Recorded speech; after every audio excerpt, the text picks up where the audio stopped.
नमस्कार दोस्तों, आपका स्वागत है। आज की हमारी कहानी है अनोखा सरप्राइज। बच्चों को स्कूल छोड़कर अभी नेहा घर वापस आकर बैठी ही थी कि उसके मोबाइल की बेल बजी। देखा तो उसकी सहेली का फ़ोन था। फ़ोन उठाते ही वह बड़े उत्साह के साथ बोली, हेलो रिया, कैसी है तू? अरे यार, तुम लोगों की बहुत याद आती है। हाँ नेहा, हम लोग भी तुझे बहुत मिस करते हैं। और बता, वहाँ सब कैसा चल रहा है? रिया ने पूछा। तो गहरी सांस लेते ही नेहा ने कहा, क्या बताऊं रिया, मेरे पति प्रतीक के ट्रांसफ़र के बाद जब से हम लोग कानपुर आए हैं, मेरा तो बिल्कुल भी दिल नहीं लग रहा। कुछ भी अच्छा नहीं लगता। लेकिन ऐसा क्यों? नया घर पसंद नहीं आया क्या? अरे नहीं, ऐसी बात नहीं है। हमारा घर तो एक बहुत अच्छी सोसाइटी में है। आसपास जहाँ भी नज़र दौड़ाओ चारों ओर खूब हरियाली है। पर फिर भी मन में वह सुकून नहीं है जो मैं अपने पिछले घर में छोड़कर आई हूँ। सब कुछ बहुत अच्छे तरीके से चल रहा था वहाँ। मेरी नौकरी भी बहुत बढ़िया चल रही थी। घर पर काम करने के लिए काम वाली बाई भी बहुत अच्छी मिली हुई थी, बिल्कुल ईमानदार, जिसके हवाले सारा घर का काम छोड़कर मैं अपनी नौकरी पर बेफिक्र होकर आराम से जा सकती थी। शाम के समय जब घर लौटती थी तो घर पूरी तरह व्यवस्थित किया हुआ मिलता था। बच्चों की कोई चिंता नहीं रहती थी। सब कुछ परफेक्ट था। लेकिन जब से इनका ट्रांसफ़र हुआ है, मेरी ज़िंदगी में तो जैसे भूचाल सा आ गया है। ना तो यहाँ भरोसे लायक कोई मेड मिल रही है और ना ही घर के पास कोई ऐसी जगह है जहाँ मैं अपने जॉब के दौरान बच्चों को छोड़ सकूं। नेहा ने कहा तो उसकी सहेली रिया बोली, यह बात तो है, शहर बदल जाने से बहुत कुछ बदल जाता है। फिर तो तुझे बहुत परेशानी हो रही होगी ना? हाँ रिया, प्रतीक के तबादले की वजह से सब गड़बड़ हो गई। बच्चे तो फिर भी धीरे धीरे रूटीन में आ रहे हैं और प्रतीक भी आते ही अपने ऑफिस के काम में व्यस्त हो गए हैं। पर मेरा क्या, मेरा तो करियर पूरी तरह चौपट हो चुका है। कहते कहते नेहा का मन उदास हो गया।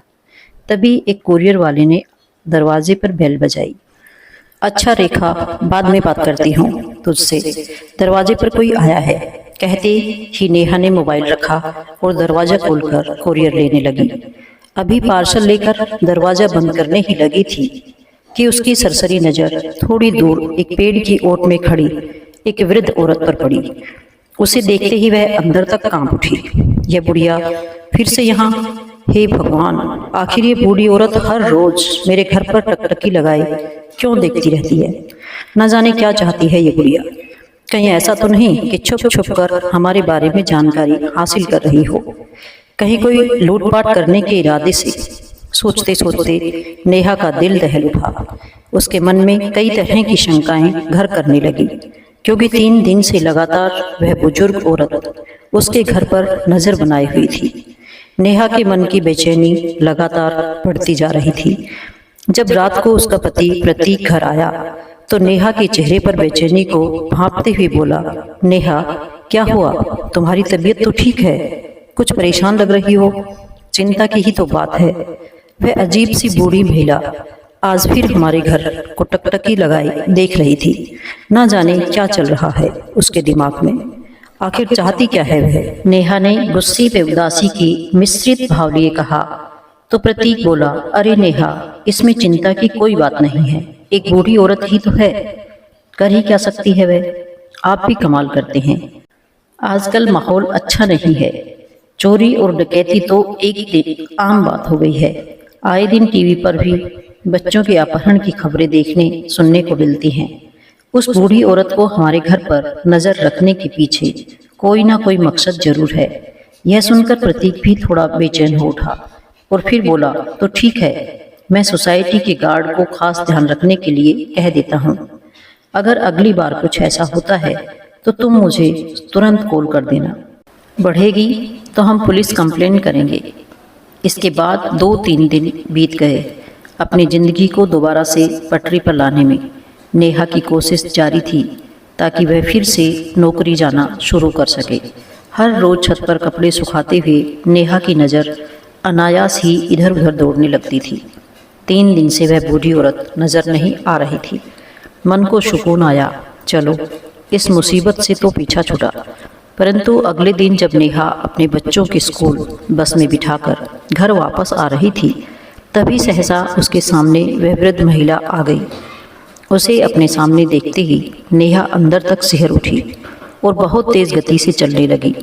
बेटी, मैं तुमसे कुछ कहना चाहती हूँ, मेरी बात तो सुनो। बेटी, एक बार सुनो तो।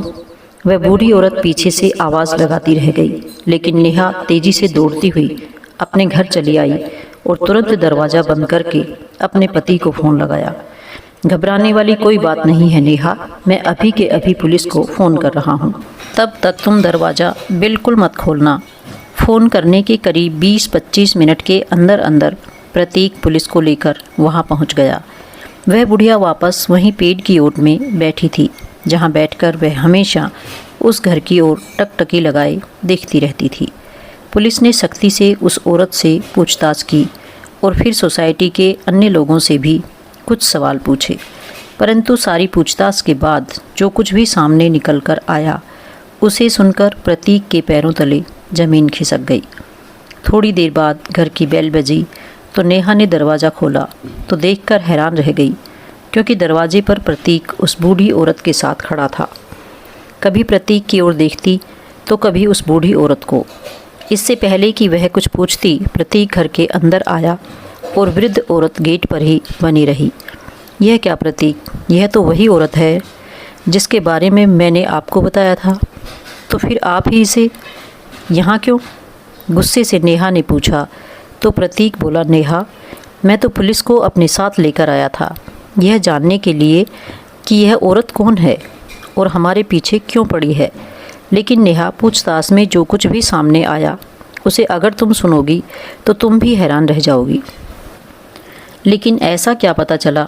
बेचैनी भरे स्वर में नेहा ने प्रतीक से पूछा कि जैसा हम उस औरत के बारे में सोच रहे थे ना, वैसा बिल्कुल भी नहीं है। जानती हो कौन है वह औरत?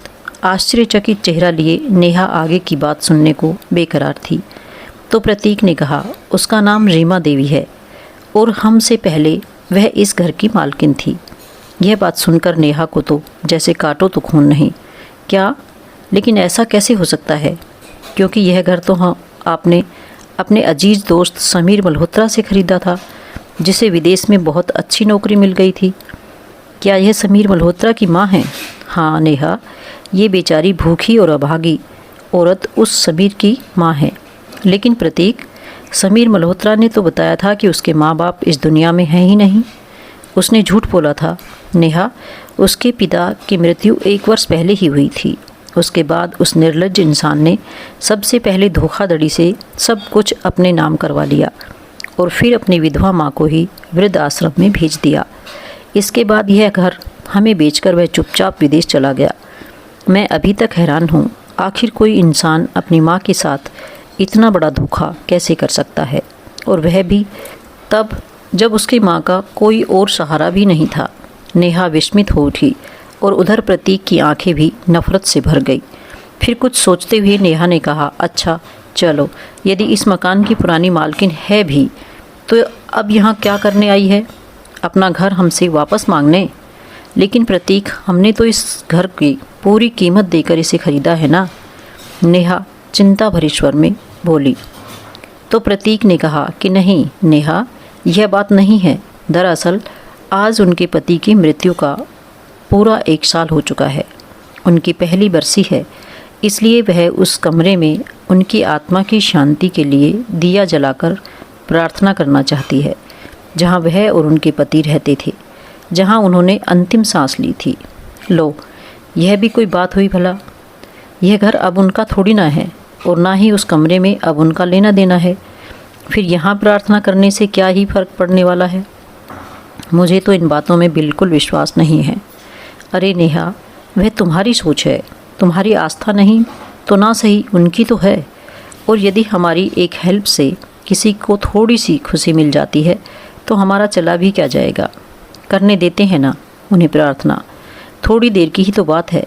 हाँ, बात तो ठीक है, आप उन्हें अंदर बुला लीजिए, नेहा ने कहा तो प्रतीक जाकर रीमा जी को अंदर लेकर आ गया। बिल्कुल दुबली पतली सी काया, पूरे शरीर पर पुरानी सी सफ़ेद सूती साड़ी, जहाँ एक और शरीर से हड्डियाँ बाहर निकलने को आतुर थी तो वहीं दूसरी ओर अंदर तक धंस चुकी उनकी आंखें। रीमा देवी को गौर से देखते हुए नेहा का कलेजा मुंह को आ रहा था। अंदर आकर रीमा देवी ने नेहा और प्रतीक के सिर पर हाथ रखकर आशीर्वाद दिया। फिर एक नज़र उठाकर उस घर को देखने लगी जो कभी उनका सपना हुआ करता था। पल भर में ही ना जाने कितनी ही यादें उनके मानस पटल पर आए, ना जाने कितने सुख और कितने दुख भरे पल एक साथ उनकी आंखों में तैरने लगे। यह कमरा हुआ करता था मेरा और समीर के पिताजी का। कोने वाले कमरे की ओर इशारा करते हुए रीमा देवी रुंधे स्वर में बोली तो प्रतीक ने जाकर उस कमरे का दरवाज़ा खोल दिया। हाथ जोड़कर प्रतीक और नेहा का आभार प्रकट करती हुई वह कमरे के भीतर चली गई। कमरे को नज़र भर कर देखती थी। उनकी आंखों में आंसू बह निकले और फिर अपनी साड़ी के पल्लू से आंसू को पोंछते हुए वह एक कोने में जाकर बैठ गई और दिया जलाकर प्रार्थना करने लगी। प्रार्थना करते हुए उनकी बंद आंखों से लगातार आंसू बहते जा रहे थे।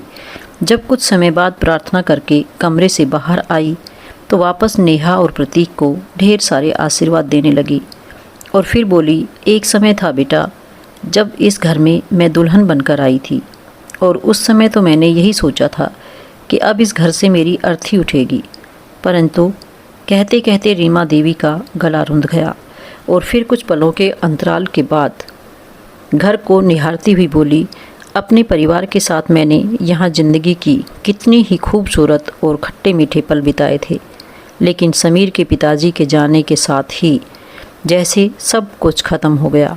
नेहा और प्रतीक रीमा देवी को सारी बातें चुपचाप सुन रहे थे। रीमा देवी जाने से पहले घर के हर हिस्से को निहारते हुए मानो वे दृश्य अपनी आँखों में भर लेना चाहती थी। मन तो उस घर को छोड़ने को तैयार नहीं था, परंतु ज़्यादा देर वह रुक भी नहीं सकती थी।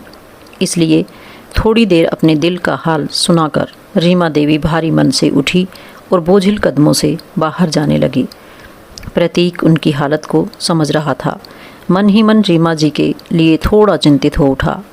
अरे माँ जी आप बैठिए, नेहा आपके लिए चाय बना कर लाती है, अब चाय पीकर ही जाइएगा। नहीं नहीं बेटा, तुमने मेरी इच्छा का मान रखा, मेरे लिए इतना ही बहुत है। अरे नहीं माँ जी आप यहाँ बैठिए, मैं बस कुछ ही देर में चाय लेकर आई, कहती हुई नेहा रसोई घर में चली गई। रीमा देवी वापस सोफे पर आकर बैठ गई। उसी समय प्रतीक रसोई घर में आया और उत्साहित स्वर में बोला, नेहा एक बहुत अच्छा आइडिया आया है मेरे दिमाग में, जिससे हमारी परेशानी भी दूर हो जाएगी और इन माताजी के मन की मुराद भी पूरी हो जाएगी। अच्छा, मैं भी तो जानूं कि आखिर ऐसा कौन सा आइडिया है, नेहा ने हैरानी से पूछा। तो प्रतीक ने कहा, क्यों ना हम इन्हें अपने घर में ही रख लें। क्या, ये तुम क्या कह रहे हो प्रतीक, तुम्हारा दिमाग तो ठिकाने पर है। यहाँ कोई धर्मशाला खोली है हमने, नेहा चिल्लाते हुए बोली। तो प्रतीक ने उसे समझाते हुए कहा, नेहा ज़रा सोचो तो, वैसे भी तो वह अकेली है, कितनी दुखी है बेचारी, और यहाँ इस घर में तो जैसे उसकी जान बसी है। अगर हम उन्हें यहाँ रहने की जगह दे दें तो उन्हें यह घर छोड़कर जाना भी नहीं पड़ेगा और तुम्हारी भी परेशानी दूर हो जाएगी। वह हमारे घर का ख्याल भी रख लेंगी, फिर तो तुम बड़े आराम से अपनी नौकरी पर जा सकती हो। विकास की बात सुनकर नेहा कुछ सोच में पड़ गई और फिर बोली, तो क्या तुम उन्हें नौकर बनाकर यहाँ रखना चाहते हो। तो प्रतीक ने कहा, अरे नहीं, हम कोई तनख्वाह नहीं देंगे, हम तो अच्छा पहनने और खाने को दे देंगे, और वैसे भी काम के लिए तो काम वाली बाई आती है, लेकिन उनके रहने से हमें यह फ़ायदा हो जाएगा कि यह घर के सदस्य की तरह काम वाली बाई पर भी नज़र रखेंगी और हमारी अनुपस्थिति में घर का ख्याल भी रखेंगी। फिर तो तुम भी टेंशन फ्री होकर अपनी नौकरी पर जा सकती हो, क्योंकि घर का काम और बच्चों को संभालने के लिए पीछे से माँ जी तो होंगी ही। अच्छा आइडिया है तुम्हारा, मैं मान गई तुम्हें, लेकिन क्या माताजी इस बात के लिए राज़ी होंगी। लो, यह भी कोई पूछने वाली बात है, जहाँ उनकी जान बसी है, हम तो उन्हें उस घर में रहने का मौका दे रहे हैं। वह मना तो कर ही नहीं सकती। लेकिन प्रतीक, सोचने वाली बात है कि उन्हें तो उनके बेटे ने ही निकाल दिया। ऐसा तो नहीं कि वह माजी ही अच्छे स्वभाव की ना हो। कहीं ऐसा ना हो कि एक दिन ऐसा आ जाए कि वह मालकिन बनकर हमारे घर पर अपना हक समझने लगे। अरे नेहा, ऐसा कुछ नहीं होगा, तुम निश्चिंत रहो। यह सुनकर नेहा चुप रह गई और फिर सोचने लगी, बात तो ठीक है, माजी के यहाँ रहने से बहुत सुख हो जाएगा। अभी तो मुझे ज़रूरत है तो उन्हें यहाँ रख लेती हूँ, फिर अगर उन्होंने कुछ ऐसा वैसा किया तो निकाल बाहर करूँगी उन्हें। वैसे भी यह घर हमारे नाम पर ही है, तो यह बूढ़ी औरत कर भी क्या सकती है। अरे नेहा, किस सोच में पड़ गई? तुम चाय लेकर बाहर आओ, फिर उनसे बात करके देखते हैं, कहकर प्रतीक रसोई घर से बाहर आ गया। चाय पीते हुए प्रतीक ने कहा, माजी, हम आपका दुख समझ सकते हैं। जिस जगह के साथ इंसान का इतनी यादें जुड़ी हो, उस जगह को यूं ही छोड़कर जाना आसान नहीं होता। इसलिए हम लोग यह चाहते हैं कि आप यहीं इसी घर में ही रुक जाएं। प्रतीक की बात सुनकर रीमा देवी की आंखों में चमक आ गई। उन्हें अपने कानों पर यकीन नहीं हो रहा था। आखिर मन ही मन वह भी तो यही चाहती थी। परंतु फिर उनके दिमाग में ख्याल आया कि ज़माना तो इतना स्वार्थी है कि अपना सगा बेटा ही पैसे के लालच में दर दर की ठोकरें खाने को छोड़ देता है। जब अपना बेटा ही अपना ना रहा तो फिर पराए लोगों से कैसे उम्मीद लगा लूं? कोई मुझे बिना मतलब के अपने पास क्यों रखेगा? यह सोचकर हल्की सी मुस्कान लिए रीमा जी बोली, अरे नहीं, मैं वहीं वृद्धाश्रम में ही ठीक हूँ, और वैसे भी मेरे यहाँ रहने से आप लोगों को परेशानी ही होगी। इतना सुनते ही नेहा तपाक से बोली, अरे नहीं, परेशानी क्यों होगी, बल्कि आपके यहाँ रहने से तो हमें आराम हो जाएगा। मेरा मतलब है आप बेझिझक यहाँ रह सकती हैं, हमें कोई परेशानी नहीं होगी। रीमा जी नेहा की बातों के पीछे की मंशा समझ चुकी थी। जिंदगी से मिले कड़े अनुभव ने उन्हें बहुत कुछ सिखा दिया था, लेकिन फिर भी सब कुछ समझते हुए भी उस घर में वापस रहने के मोह में रीमा जी उन्हें मना नहीं कर सके और उन लोगों के साथ उस घर में रहने आ गई। रीमा जी ने आते ही किसी जादूगर की तरह पूरे घर को व्यवस्थित कर दिया और घर की सारी जिम्मेदारियां, बच्चों की भी जिम्मेदारियां बखूबी संभाल ली। हालांकि दोनों बच्चे सेमी और बंटी को एक अजनबी औरत के साथ रहना थोड़ा अजीब लग रहा था। रीमा जी को वहां आए 1 सप्ताह बीत चुका था, परंतु बच्चे उस बूढ़ी औरत को अपना मानने को तैयार नहीं थे। फिर एक दिन दोपहर को बच्चे स्कूल से घर लौटे और बोले, मम्मी, कल हमारे स्कूल में ग्रैंड पेरेंट्स मीटिंग है। पता है, सब बच्चे अपने दादा दादी को लेकर आने वाले हैं, लेकिन हमारे पास ना तो दादा दादी हैं और ना ही नाना नानी। इतना सुनते ही प्रतीक रीमा जी की ओर इशारा करते हुए बोला, अरे हैं तो सही तुम्हारे पास तुम्हारी दादी माँ। नहीं, ये हमारी दादी माँ नहीं है। जानते भी हो मेरे दोस्त सौरभ की दादी कितनी मॉडर्न है, बंटी ने गुस्से से कहा और फिर अपने कमरे में चला गया। यह सुनकर रीमा जी भी थोड़ा उदास हो गई, परंतु कोई भी रास्ता नहीं था। इसलिए बुझे मन से दोनों बच्चे रीमा जी को अपने स्कूल ले जाने के लिए मान गए। एक नई साड़ी पहनकर रीमा जी बच्चों के स्कूल जाने को तैयार हो गई।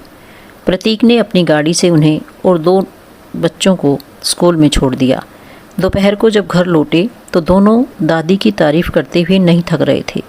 मम्मी, पता है आपको, स्कूल में सभी इवेंट्स में दादी ने इतना अच्छा परफॉर्म किया कि सब लोग उनकी तारीफ़ कर रहे थे। उन्होंने तो स्पोर्ट्स इवेंट में भी भाग लिया और सौरभ की दादी को भी हरा दिया। हमारी दादी तो सुपरस्टार है। कहते हुए दोनों बच्चे बहुत उत्साहित थे। रीमा जी ने अपने सरल और हंसमुख स्वभाव से बच्चों को भी अपना बना लिया। बच्चे बूढ़ी माँ को दादी माँ कहकर बुलाते थे। उनकी निगरानी में घर के सभी काम सुचारू रूप से होने लगे। बच्चे अक्सर दादी माँ के पास सोने की जिद करते, इसलिए नेहा ने उनका बिस्तर भी बच्चों के कमरे में ही लगवा दिया। आज सुबह जब नेहा सोकर उठी तो 7 बज रहे थे। अरे बाप रे, आज तो बहुत देर हो गई, कहीं बच्चों की स्कूल बस ना छूट जाए। सोचते हुए नेहा जल्दी से कमरे से बाहर निकली तो देखा दोनों बच्चे स्कूल यूनिफॉर्म पहनकर तैयार हो चुके थे। वह रीमा जी उनको नाश्ता खिला रही थी। बच्चों के टिफ़िन भी तैयार थे। यह देखकर जहाँ एक और नेहा हैरान रह गई, तो वहीं दूसरी ओर उसके मन को बहुत सुकून मिला। यही सब तो चाहती थी वह। अब नेहा घर की जिम्मेदारियों का ज़्यादा भार नहीं था, इसलिए उसने नौकरी के लिए कुछ जगह आवेदन भेजे। कुछ ही दिनों में उसे नौकरी मिल गई। अब बेफिक्री से अपने कैरियर पर ध्यान देने लगी। रीमा जी को खाना पकाने का बहुत शौक़ था, इसलिए वह खाना पकाने का काम स्वयं करने लगी और घर के बाकी के सारे काम बड़ी कुशलतापूर्वक काम वाली बाई से करवा लेती। किचन का तो वह ख्याल रखती थी, खासकर बच्चों के खाने के लिए नए नए स्वादिष्ट और पौष्टिक व्यंजन बनाकर दिया करती थी।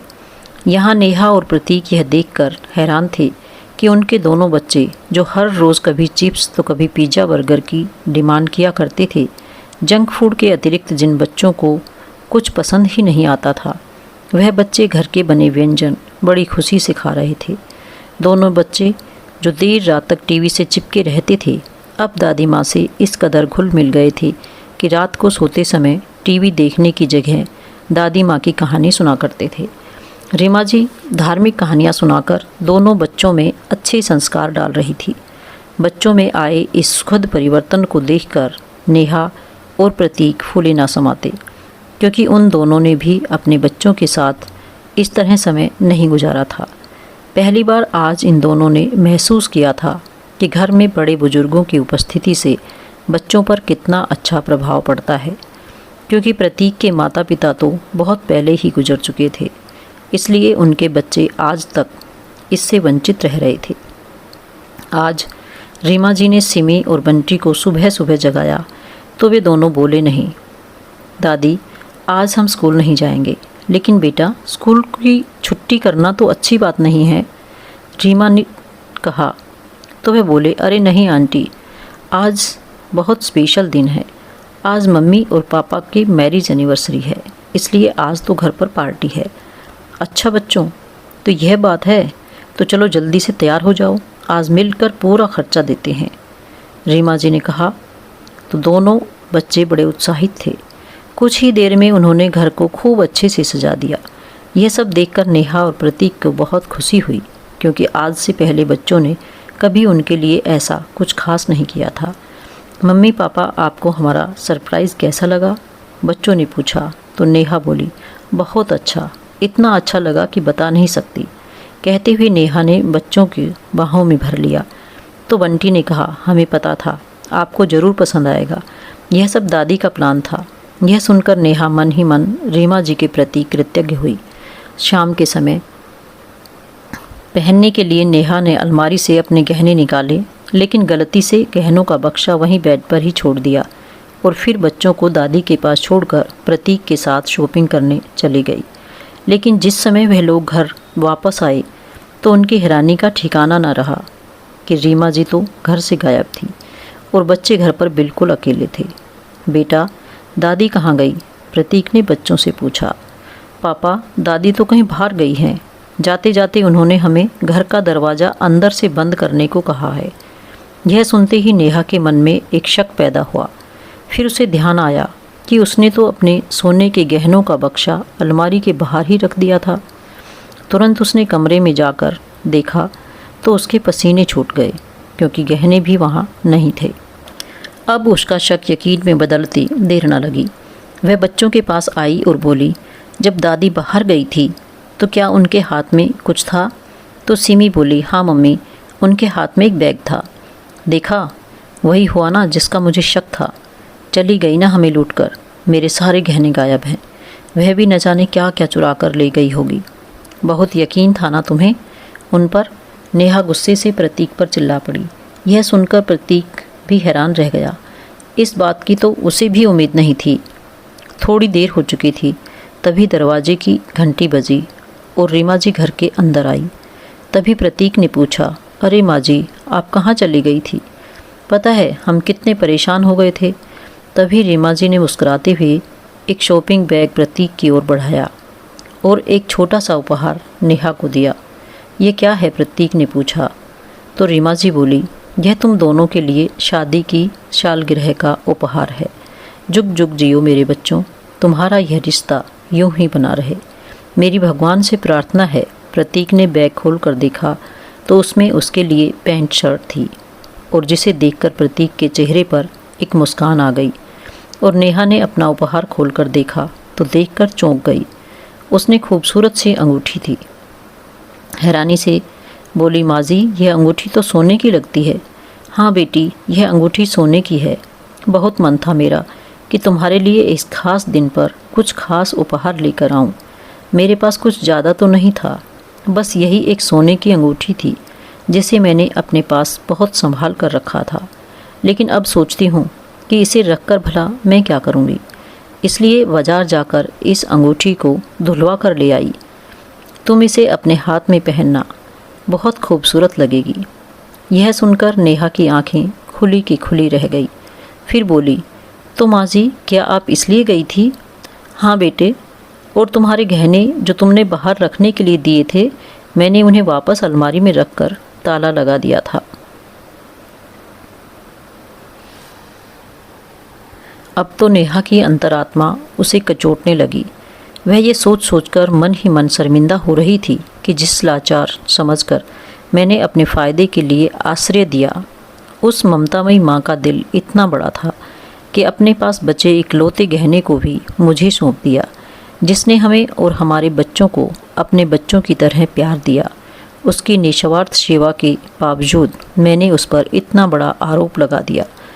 सोचते हुए उसकी आंखों में पश्चाताप के आंसू आ गए। नहीं, मैं इसे अपने पास नहीं रख सकती। यह आपकी अमानत है, नेहा ने भरी आंखें लिए कहा। तो रीमा जी बोली, बेटा, यह एक माँ का आशीर्वाद है, इसे रख लो। और क्या पता आगे कभी किसी मौके पर कुछ देने के लिए मैं जिंदा रहूं या ना रहूं। नहीं माँ जी, आज ऐसे शब्द अपने मुंह से मत निकालिए। भगवान आपका आशीर्वाद हमारे सर पर सदा बनाए रखे। कहते हुए नेहा उनसे ऐसे लिपट गई जैसे बरसों बाद कोई बिछड़ी हुई बेटी अपनी माँ से मिल रही हो। वह दिन नेहा को भी कभी नहीं भूला, क्योंकि उस दिन उसे भगवान ने एक ऐसा बेशकीमती उपहार दिया था जो अनमोल था, और वह उपहार था निस्वार्थ भावना से भरा माँ का प्यार। तो दोस्तों, ये थी आज की कहानी। आपको कैसी लगी कमेंट करके ज़रूर बताएं, और आप मेरे चैनल पर नए हैं तो उसे सब्सक्राइब भी ज़रूर कर लें। धन्यवाद।